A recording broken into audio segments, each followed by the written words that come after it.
Assalamualaikum warahmatullahi wabarakatuh. Kembali lagi dalam channel Uncle Wira. Uncle kali ini kembali ingin membahas SKB Cap Dosen Kemendikbud untuk materi etika dan tridharma.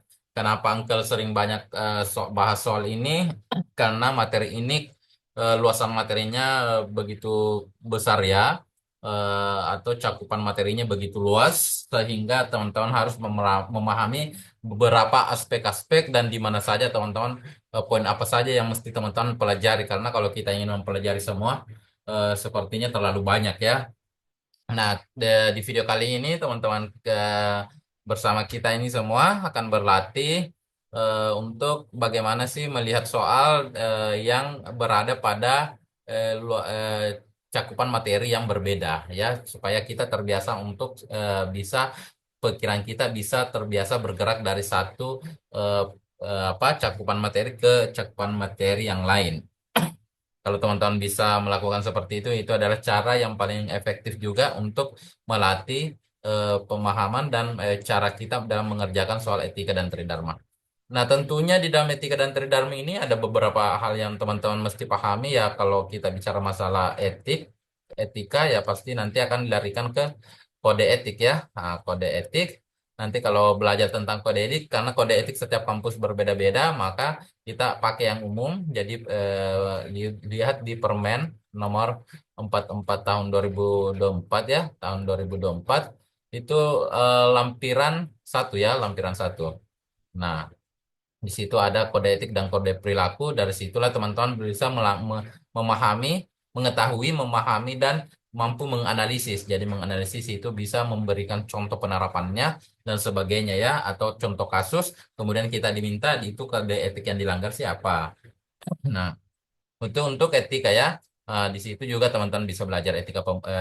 Selain dari itu, teman-teman bisa belajar tentang etika pembelajaran, etika penelitian, etika pengabdian ya. Kemudian bisa juga ke etika publikasi. Nah, selanjutnya kalau kita bicara masalah pembelajaran, ya, pembelajaran teman-teman batasi pembelajarannya pada apa? Perencanaan, perencanaan pembelajaran. Pembelajaran berarti itu larinya nanti ke bagaimana kurikulum, kurikulum, bagaimana RPS ya, RPS, bagaimana uraian materi ya, uraian materi satu mata kuliah, uraian materi mata kuliah. Nah, kalau proses berarti itu terkait dengan yang proses pembelajaran itu teman-teman cukup pelajari pertama 8 karakteristik karakteristik ya pembelajaran. Kemudian pahami ini eh, maksud dan penerapannya ya, maksud dan penerapan. Oke. Terus penerapan.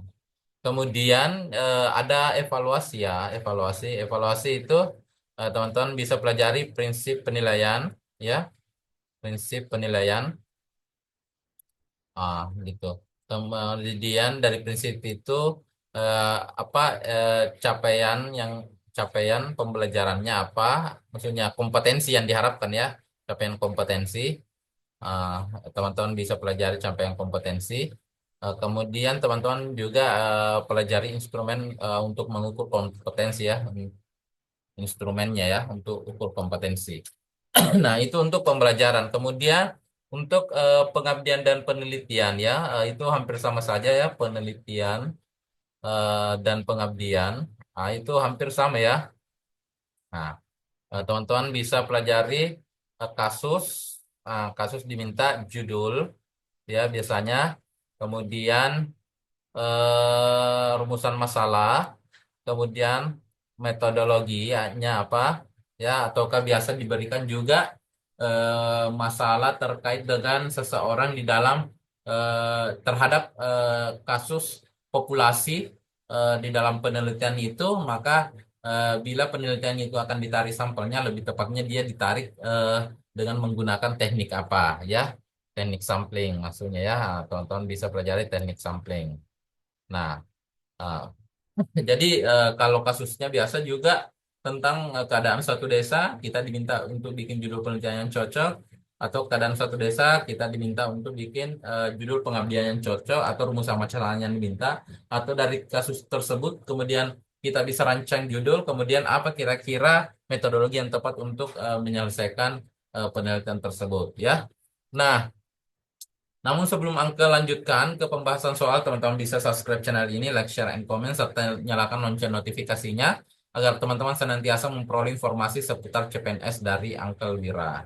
Oke, langsung saja kita lihat soalnya. Jadi di video kali ini teman-teman akan berlatih mengerjakan soal dari bahasan yang berbeda-beda ya, tetapi tetap pada satu dimensi yaitu etika dan tridharma. Kalau kita terbiasa untuk mengarahkan dengan segala pikiran kita pada satu lingkup materi tertentu, maka itu menjadi efektif untuk menjawab soal-soal etika dan tridharma dalam tes nanti. Coba kita lihat soal nomor satu. Hasan adalah seorang dosen fisika di Universitas A. Dalam sebuah mata kuliah yang diampu oleh Pak Hasan, setiap pembelajaran selalu dikaitkan dengan situasi nyata terkait disiplin ilmu lainnya seperti kimia hingga bahkan ilmu sosial. Untuk mengukur keseluruhan aspek kompetensi, hal ini dimaksudkan untuk meningkatkan kemampuan mahasiswa dalam hal pengetahuan, kesadaran, dan kebermaknaan pembelajaran terhadap sistem nilai dan norma. Dalam kasus tersebut, Pak Hasan telah memenuhi satu karakteristik pembelajaran yang dimuat dalam kebijakan, yakni A. Konseptual karena telah menunjukkan prinsip kesadaran pengetahuan yang bersesuaian dengan keahlian dari mahasiswa. B. Saintifik karena telah merujuk pada kaidah ilmiah dan kesadaran akan sistem nilai dan norma. C. Integratif karena mengutamakan pendekatan berbagai disiplin ilmu yang dalam upaya membentuk kompetensi mahasiswa. D. Holistik karena telah merujuk keterkaitan dari berbagai disiplin ilmu untuk mengukur keseluruhan eh, kompetensi yang dapat dikembangkan oleh mahasiswa. E. Tematik di sini ya. Karena keilmuan program studi dikaitkan dengan permasalahan nyata melalui pendekatan transdisiplin.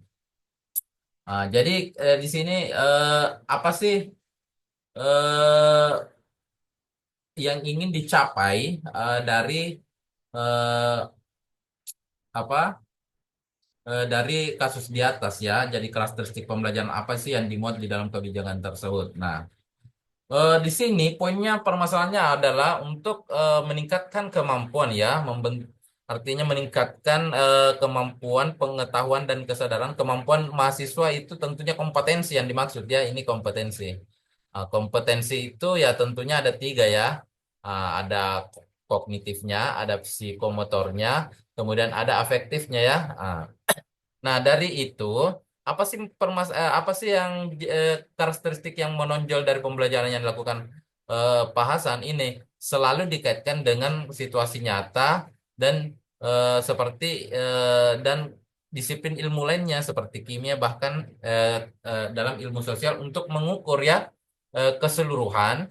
Ini ya untuk mengukur keseluruhan aspek kompetensi. Ini ya. Jadi poinnya adalah adanya eh, keterkaitan disiplin ilmu lain dan mengukur seluruh kompetensi. Jadi kita sudah dapat ya. Ah, oleh karena itu apa yang paling bersesuaian? Coba kita lihat kontekstual itu menunjukkan prinsip kesadaran pengetahuan yang bersesuaian dengan keahlian dari mahasiswa. Oke. Jadi salah satu bagian dari kontekstual bukan cuma hanya misalnya belajar dari lingkungan, tetapi berdasarkan juga keahlian mahasiswa. Tetapi ini bukan masalah yang kemudian merujuk pada yang masalah yang ada dalam soal tidak merujuk pada kasus kontekstual ya, karakteristik kontekstual. Saintifik itu merujuk pada kaidah ilmiah dan kesadaran akan sistem nilai dan norma. Ini benar ya, tetapi itu benar untuk penjelasan saintifik. Tetapi berdasarkan kasus di atas, pembelajaran yang dilakukan Pak Hasan itu tidak membicarakan tentang bagaimana Pak Hasan merujuk pada pelaksanaan kaidah ilmiah dan pembentukan sistem nilai dan norma kesadaran merujuk pada sistem nilai dan norma ya. Berarti ini kurang tepat ya. Kemudian integratif. Kalau sih dari istilah-istilah yang kita bisa lihat, integratif itu adalah hal yang paling tepat. Kenapa? Di sini keterlibatan ya, keterkaitan berarti ada integrasi disiplin ilmu lainnya ya. Apa tujuannya integrasi itu? Dia ingin mengukur seluruh seluruh aspek kompetensi. Gitu ya. Jadi integratif itu mengutamakan pendekatan berbagai disiplin itu dalam upaya membentuk kompetensi mahasiswa. Nah, ini yang tepat untuk soal ini ya. Kemudian dia holistik. Holistik itu ya jelas menyeluruh ya. tetapi dia hanya sebenarnya terbatas pada pengukuran aspek-aspek kompetensi. Ya, jadi nanti kita lihat apa sih sebenarnya holistik itu, tapi dia terbatas pada pengukuran seluruh aspek kompetensi ya. Kemudian tematik itu ya dikaitkan dengan permasalahan nyasar dengan pendekatan transdisiplin. Ya, jadi ada kalau teman-teman biasa lihat di SD itu apa pembelajaran berdasarkan tema itu pembelajaran tematik ya namanya. Berarti ini bukan ya. Ini tadi bukan ya. Jadi yang tepat adalah C. Coba kita lihat teman-teman bisa sesuaikan bahwa integratif itu menyatakan bahwa capaian lulusan diraih melalui proses pembelajaran terintegrasi. Memenuhi capaian pembelajaran lulusan berarti kalau dia secara keseluruhan, ini poinnya secara keseluruhan, keseluruhan aspek kompetensi, capaian pembelajaran lulusan secara keseluruhan dalam satu kesatuan program melalui pendekatan antar disiplin atau multidisiplin, artinya melibatkan disiplin ilmu lain ya. Ah, Teman-teman bisa memberikan bisa mempelajari apa karakteristik pembelajaran itu, kemudian ada nanti karakteristik yang disebut dengan apa integratif, ada kemudian interaktif, interaktif, kemudian integratif ya, saintifik ya, holistik, tematik itu, kemudian kontekstual, kemudian ada yang merujuk kepada mahasiswa ya, ataukah berfokus pada pembelajaran berfokus pada mahasiswa. Nah, itu teman-teman yang bisa dipelajari ya untuk soal di dalam soal ini ya, model soal seperti ini. Nah, berarti ini masuk di dalam kategori soal pembelajaran ya. Nah, coba kita lihat soal berikutnya. Akhir-akhir ini berbagai kampus mulai nampak gejala ya, gejala perilaku yang mengarah pada perundungan, intoleransi dan kekerasan seksual terhadap mahasiswa. Hal ini menjadi sangat memprihatinkan karena seyogyanya kampus sebagai tempat membangun pengetahuan, keterampilan dan karakter. Tindakan preventif yang tepat dilakukan oleh dosen terhadap kasus di atas adalah A. Terlibat dalam penanganan kasus insiden intoleransi perundungan dan kekerasan seksual. B. Memberikan dukungan dan motivasi serta sumber daya yang dapat mendorong korban untuk tetap melanjutkan pendidikan. C. Membuat laporan kepada otoritas yang berwenang yang dibentuk oleh kampus jika menemui kasus intoleran perundungan dan kekerasan seksual dan lain-lain, melakukan sosialisasi dan kampanye kepada semua pihak terkait dampak buruk dari intoleransi perundungan dan kekerasan seksual. Terlibat dalam lembaga yang dibentuk oleh kampus terhadap penanganan korban intoleransi perundungan dan kekerasan seksual. Hati-hati ya teman-teman di soal ini. Kalau kita dapat soal ini berkaitan tentunya tadi kita belajar apa di soal pertama itu tentang pembelajaran ini terkait dengan etika perilaku dosen. Nah, tetapi teman-teman hati-hati dalam pilih jawaban ya. Tidak semua jawaban itu adalah apa yang tertulis di dalam kebijakan. Bisa jadi adalah bentuk penerapannya. Jadi jangan terkecoh dengan pilihan jawaban yang misalnya ini kan tertulis di dalam kebijakan perilaku yang diatur di dalam permen. Itu jangan terkait seperti itu ya. Nah, kita harus lihat dulu pertama di sini adalah langkah preventif ya, langkah preventif. Berarti kalau langkah preventif itu poinnya adalah pencegahan ya. Nah, jadi kalau preventif itu pencegahan. Nah, sekarang coba kita analisis yang mana sih masuk di sini pencegahan. A. Terlibat dalam penanganan kasus insiden intoleransi perundungan dan kekerasan seksual. Kalau terlibat dalam penanganan kasus, berarti sudah ada kasusnya. Berarti ini bukan pencegahan. Pencegahan itu sebelum ada kasus. B. Memberikan dukungan dan motivasi serta sumber daya yang dapat mendorong korban untuk tetap melanjutkan pendidikan. Ini juga ada korban. Berarti ini bukan langkah preventif, kan ini sudah ada kasus. C. Membuat laporan kepada otoritas yang berwenang yang dibentuk oleh kampus jika menemui kasus intoleran, perundungan, dan kekerasan seksual lainnya. Ini juga kalau ada laporan berarti sudah ada kasus. Ya. D. Melakukan sosialisasi dan kampanye kepada semua pihak yang terkait dengan dampak buruk dari intoleransi, perundungan, dan kekerasan seksual. Berarti di sini belum ada kasus. Tapi maka perlu disosialisasikan dan kampanye agar tidak terjadi. Berarti langkah melakukan sosialisasi dan kampanye itu adalah bagian daripada langkah preventif. terlibat dalam lembaga yang dibentuk oleh kampus terhadap penanganan korban intoleransi, perundungan dan kekerasan seksual. Jadi keterlibatan itu belum menjadi adanya langkah preventif ya, tetapi bisa jadi adalah langkah penanganan ya. Jadi langkah ingat preventif itu pencegahan sebelum ada kasus. Ya, berarti yang tepat adalah D ya. Nah, di sini hati-hatinya teman-teman ya. Hati-hatinya adalah A, B, C itu adalah semua terdapat di kode etik perilaku ya. Terdapat mengintervensi, menangani insiden ini ada di nomor 4 ini adalah A, ya nomor 4 ini. Kemudian memberi dukungan ini ada di nomor 5 ya, di B. Kemudian membuat laporan kepada otoritas itu melaporkan berarti nomor 6 ini ya. Ah, ini semua ada semuanya ada di kode perilaku, tetapi sementara di D ini tidak ada di kode perilaku ya. Ini terlibat berpartisipasi dalam mendukung inisiatif pendidikan dan pencegahan berarti salah satu bentuknya adalah keterlibatan di dalam penanganan korban ya.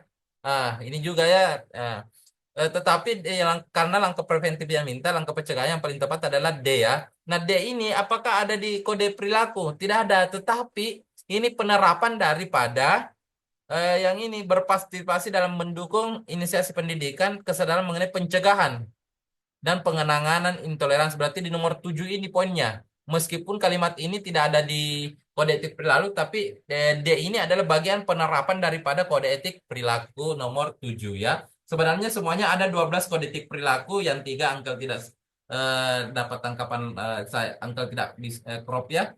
Jadi yang 9 saja karena nanti agak kekecilan kelihatan di PPT ini ya. Oke, jadi ini jelas ya, jadi hati-hati sekali ya di dalam menjawab soal ini. Oke, selanjutnya adalah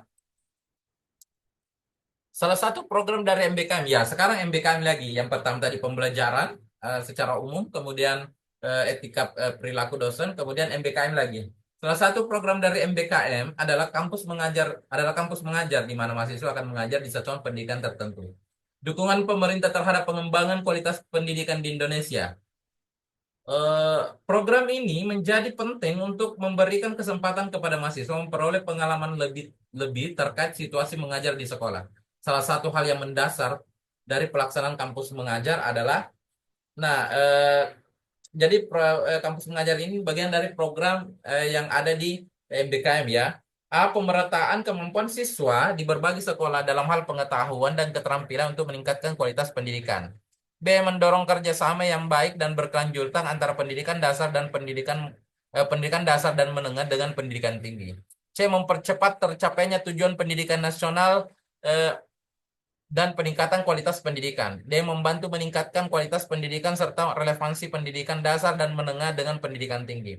Membantu sekolah dan yang mengalami kekurangan tenaga pendidik dan dalam menjalankan proses pembelajaran. Nah, sebenarnya apa sih dasar dari pelaksanaan MBKM itu ya?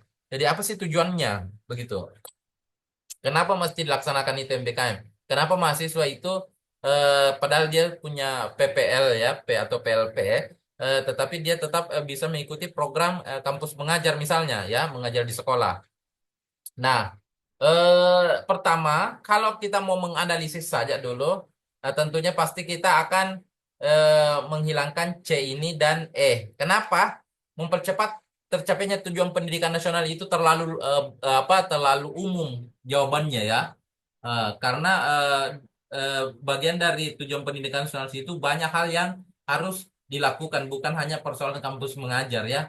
Nah, kemudian membantu, kenapa kita hilangkan membantu sekolah yang mengalami kekurangan tenaga pendidik dalam menjalankan proses pembelajaran itu terlalu sederhana alasannya pelaksanaan kampus mengajar kalau hanya untuk penambahan padahal mahasiswa itu tidak mengajar selamanya, tetapi dia dibatasi oleh waktu tertentu mengajar di sekolah tersebut.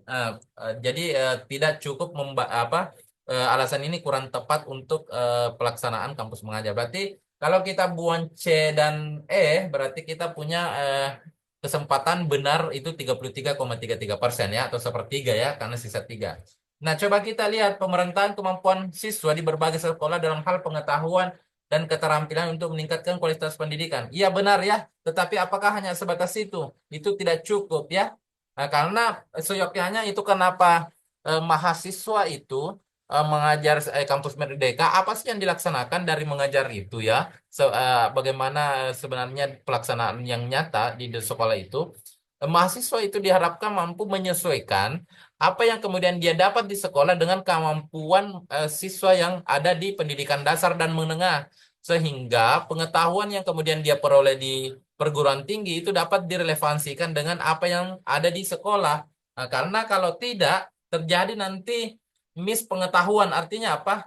Setelah alumni itu selesai dan kemudian mengajar sekolah, tidak bersesuaian antara apa yang kemudian dia temukan di sekolah dengan apa yang dia sudah pelajari di kelas. Untuk melihat secara nyata kondisi itu, maka program ini diluncurkan.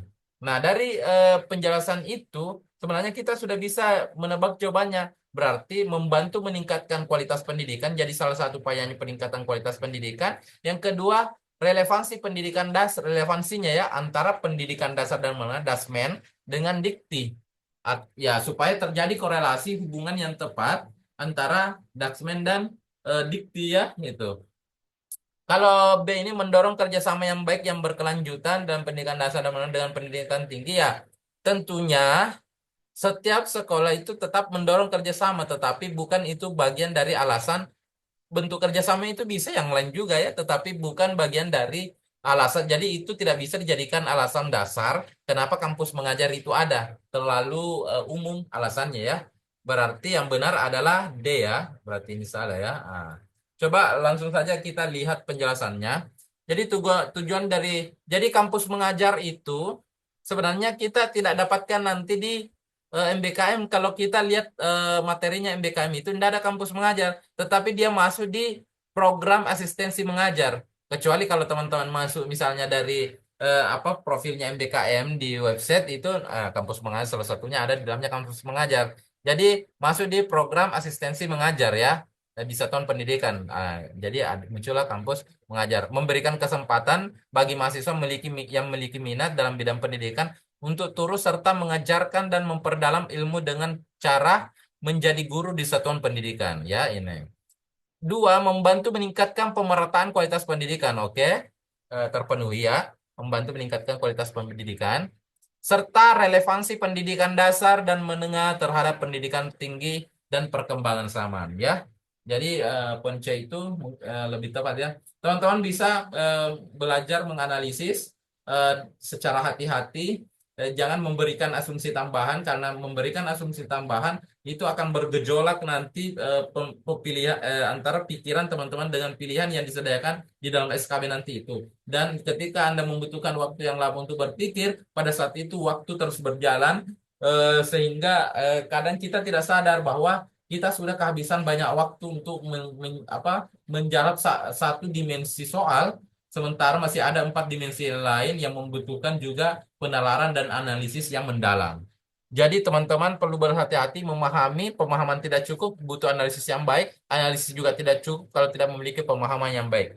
Oleh karena itu teman-teman berikan batasan-batasan di dalam belajar, apa-apa saja yang mungkin naik, kemudian bagaimana sebenarnya lebih kepada bagaimana ketika Anda nanti menjadi seorang dosen. Itu yang sempat Uncle berikan di dalam video kali ini, semoga memberikan manfaat. Uncle doakan semoga teman-teman lulus menjadi ASN di tahun 2024 ini. Tidak ada yang bisa menghalangi teman-teman untuk menjadi ASN di tahun 2024 ini kecuali tiga perkara. Yang pertama rasa malas dari belajar, yang kedua lalai terhadap doa, yang ketiga sombong terhadap takdir. Oleh karena itu, senantiasa belajar, senantiasa berdoa, dan serahkan hasilnya kepada Tuhan Yang Maha Esa. Sekian dari Uncle Wira. Assalamualaikum warahmatullahi wabarakatuh.